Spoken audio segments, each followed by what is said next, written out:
இன்றே டவுன்லோட் செய்து உங்கள் ஃபேவரட் ஷோக்களை என்ஜாய் பண்ணுங்க. இது டீ டைம். ஸ்டேஷன்ல உள்ள எல்லாருக்கும் டீ வாங்க போறேன். உங்களுக்கு சேர்த்து வாங்கிட்டு வரட்டுமா? வேண்டாம் நச்சி, பூமி பூஜை முடிகிற வரைக்கும் பல்ல பச்சை தண்ணி படக்கூடாதுன்னு இருக்கேன். மற்றவங்களாம் வாங்கி கொடுங்க, எனக்கு வேண்டாம். சாருக்கு வேணா வாங்கி கொடுங்க. சரிங்க சார்வால். இங்க என்ன நடந்துட்டு இருக்கு? என்ன இப்பதான் நக்கலா தெரியுதா உனக்கு? சாரி சார்வால், அப்ப நான் கிளம்புறேன். ஏய் நில்லு, நீ எங்கேயும் போக வேண்டாம், இங்கேயே நில்லு. என்ன சண்முகம், விசாரணை ஆரம்பிக்கலாமா? விசாரணைலாம் ஆரம்பிங்க. ஆனா முதல்ல என்ன எதுக்கு விசாரணைக்கு கூப்பிட்டுருக்கீங்க?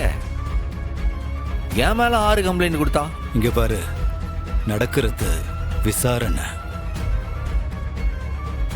இங்க கேள்வியை நான் மட்டும்தான் கேட்பேன், பதில மட்டும்தான் நீ சொல்லணும். புரிஞ்சுதா? கேளுங்க சார்வால். பாண்டியம்மா செத்த அன்னைக்கு நீ எங்க இருந்த? பாண்டியம்மா எப்படி செத்துதுன்னே எனக்கு தெரியாது. ஏய், இருக்கு உனக்கு. அதான் உன் மச்சான் முத்துப்பாண்டி பாண்டியம்மா செத்த டைம் உனக்கு சொல்லி இருப்பானே. என் மச்சான் முத்துப்பாண்டி என்கிட்ட குடும்ப விஷயத்தை பத்தி தான் பேசுவோம். அப்படி இந்த டிபார்ட்மெண்ட் விஷயத்தெல்லாம் பத்தி என்கிட்ட பேச மாட்டா. அப்படியே ஓ,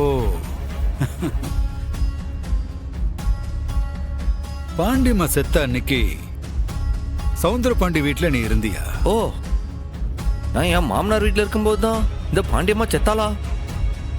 நக்கல் அடிக்கிறத விட்டுட்டு கேட்கிற கேள்விக்கு மட்டும் பதில் சொன்னா போதும். சார்வால், நீங்க கேட்கறதுக்கு பதில் தானே சொல்லுதேன் நானு. இங்க பாருங்க, பாண்டியம்மா எப்ப செத்துன்னே எனக்கு தெரியாது. என்னை பொறுத்த வரைக்கும் நான் என்ன நினைக்கேன்னா, அன்னைக்கு அந்த பாண்டியம்மா அந்த சவுந்தரபாண்டி வீட்லயே இல்ல ஒருவேளை இந்த பாண்டியம்மா சவுந்தரபாண்டி வீட்டுல தான் செத்துதுன்னு சொல்லித்தீரா?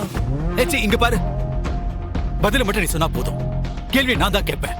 நான் பதில் தானே சொல்லுதேன் சார்வால். இங்க பாருங்க, உங்களுக்கு நான் கேள்வி கேட்க கூடாது, விளக்கம் சொல்லக்கூடாதுன்னு சொன்னா அப்படிலாம் கேட்க கூடாதுன்னு ஒரு பேப்பர்ல எழுதி கொடுத்து சைன் போர்டு கொடுத்துருங்க. நான் அதுவும் சொல்லல.